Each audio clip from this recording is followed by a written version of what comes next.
Hey Knights, I can't wait to see every single one of you for our 20-year class reunion. My name's Stephanie. It used to be Stephanie Kramer, now it's Stephanie Anderson. Can you believe that I convinced somebody to marry me? Look, we don't care what's going on. We don't care if you've gained 100 pounds. We don't care if you're having a relationship crisis, financial crisis. We don't care if you're having a midlife crisis. What better place to come and celebrate having a midlife crisis than at the 20-year class reunion? I got to be on my 20-year class reunion planning committee, and it was so good to see everybody, and I had so much fun. I made some funny little videos to get the word out about the event and made a giant balloon arch, and then as you'll see, kind of made a fool out of myself doing a, quote, stand-up comedy routine. Enjoy. Hey guys, it's me, Stephanie, your former Miss Hillcrest.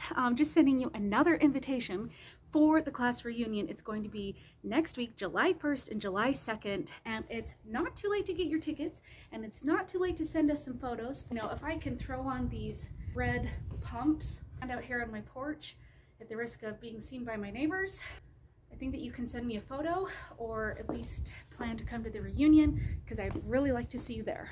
I was like, look at all of those minivans. I must be at the right place. So probably about 40, right? Like probably almost 40. Some of you guys have nice minivans though. Oh, yeah. Mine is not nice. Ours is $5,000 paint cash. Thanks to Ramsey.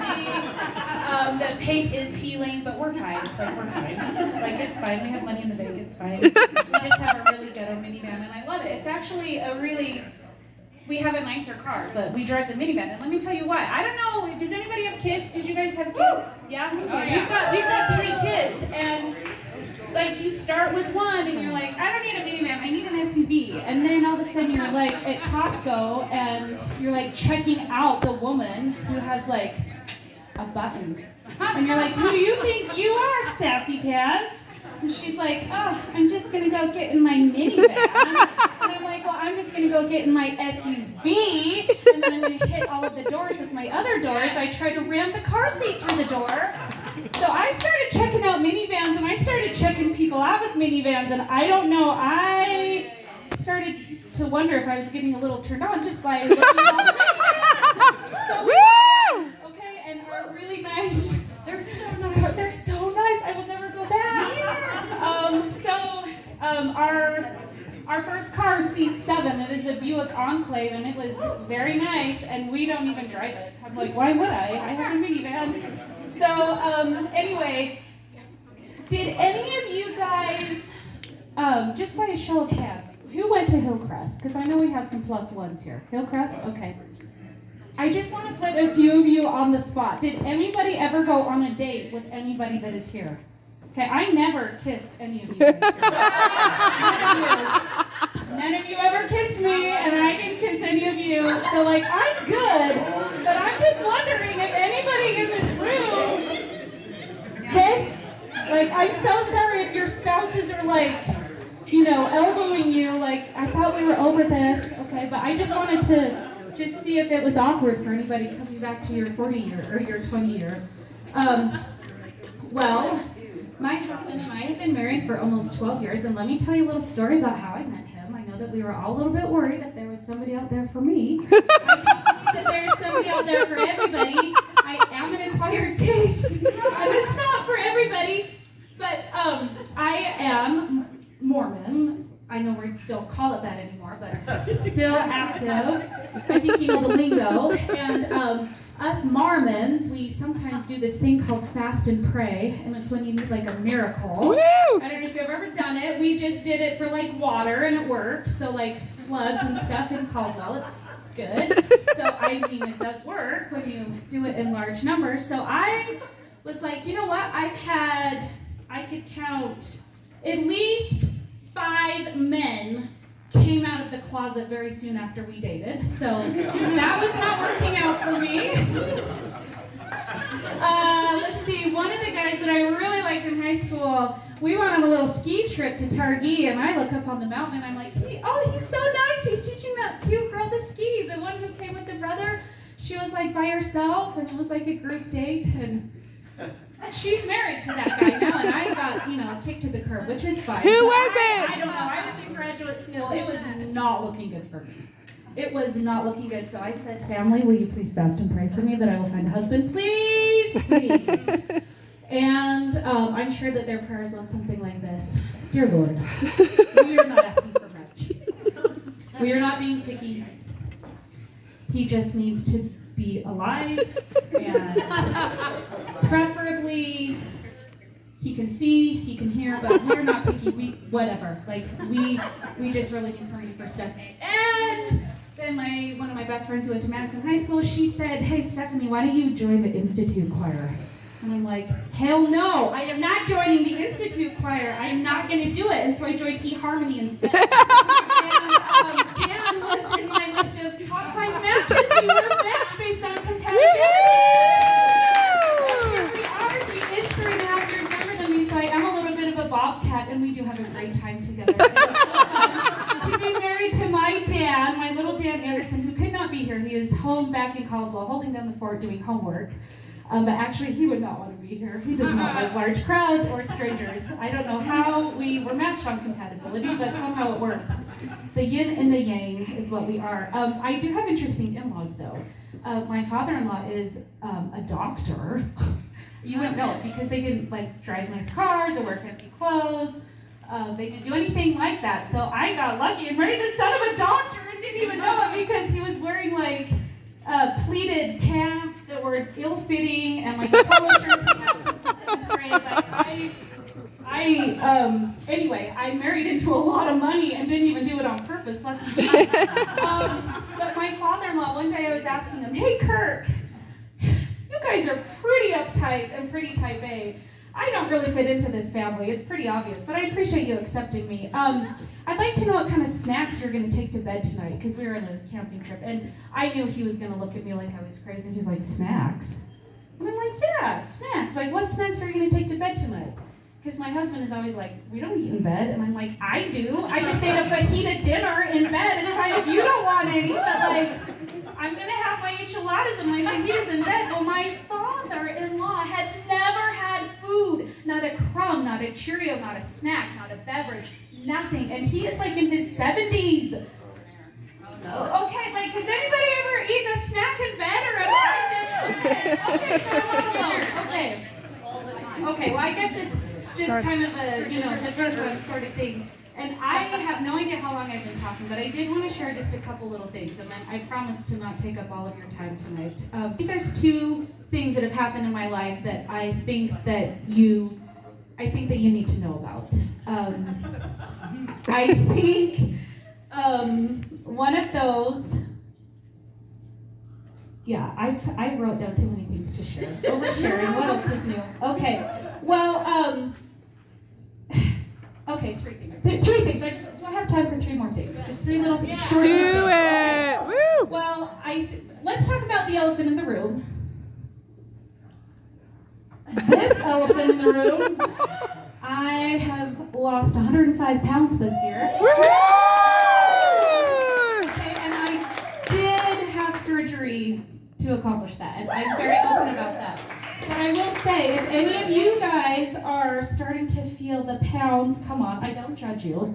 Just kidding. I'm trying to be very sensitive to this, but I do want to say that I am an expert in diet and failing at diets and all of the ones that are not fun. Okay, Weight Watchers is a really safe place if you like Jell-O and old ladies and jazzies and scooters and all of that. It's a really interesting place to go to a Weight Watchers meeting, and I went for years. Obviously was semi-successful, but not really lifetime. Did not reach lifetime status, which is fine. But when I lived in Pocatello, my voice teacher, we got in a really big fight, and she's like, "Don't ever talk to me again." And I'm like, "Okay, fine, I didn't like you anyway, you have bad hair." But whatever, Miss Kathleen Lane, if anybody's wondering what I'm talking about. Just kidding, she has fabulous hair. Sorry, Kathleen. Anyway, I go into my Weight Watchers meeting in Pocatello. This is a long time ago. And I'm like, I'm not really interested in being motivated, but these people, they like cheer you on, they hype you up, they're like, "Yay, you got what's not this week, yay, let's give you a badge, you didn't overeat, yay." So I'm stepping on the scale and I'm like, fine, whatever. And then I hear clapping, and then I hear this like motivational speech, and I'm like, oh gosh, can we just not? This room is not big enough for this type of singing, for us to be motivated by this really awkward song. And I start hearing, climb every mountain, and so on and so forth, which was more awkward than what was just now. But I don't recommend Weight Watchers, and I walked out. Like, that's the kind of stuff you're going to get at Weight Watchers, like small groups, old ladies singing songs. Their moments are happening at Weight Watchers, so don't do that. And the only thing that I will tell you is that if any of you decide to do the paleo diet, I will roast you, and I will mock you, and I will come for you. And my whole thoughts about that. If you're really going to do the paleo diet, which if you don't know what that is, and you probably haven't ever really had a lot of weight to lose, because you'll try anything if you do. But let me just tell you, you like eat how the caveman people eat. And I'm like, where's your hunting license? Where's your fishing license? Are you living in a hut? Do you have electricity? No? I want to see you dropped off, like all millions of pounds of you dropped off in the jungle with a knife and run around and chase an animal. That's paleo. That's, to me, that is paleo. Okay, like your almond flour little like goodies, no, that is not paleo. They did not have that. So anyway, if you are in need of, well, have you tried this diet? Yes, I have, and I will tell you my honest thoughts about it unfiltered. So you've been warned. I don't know what time it is, but I've talked enough, but oh gosh. Dang it.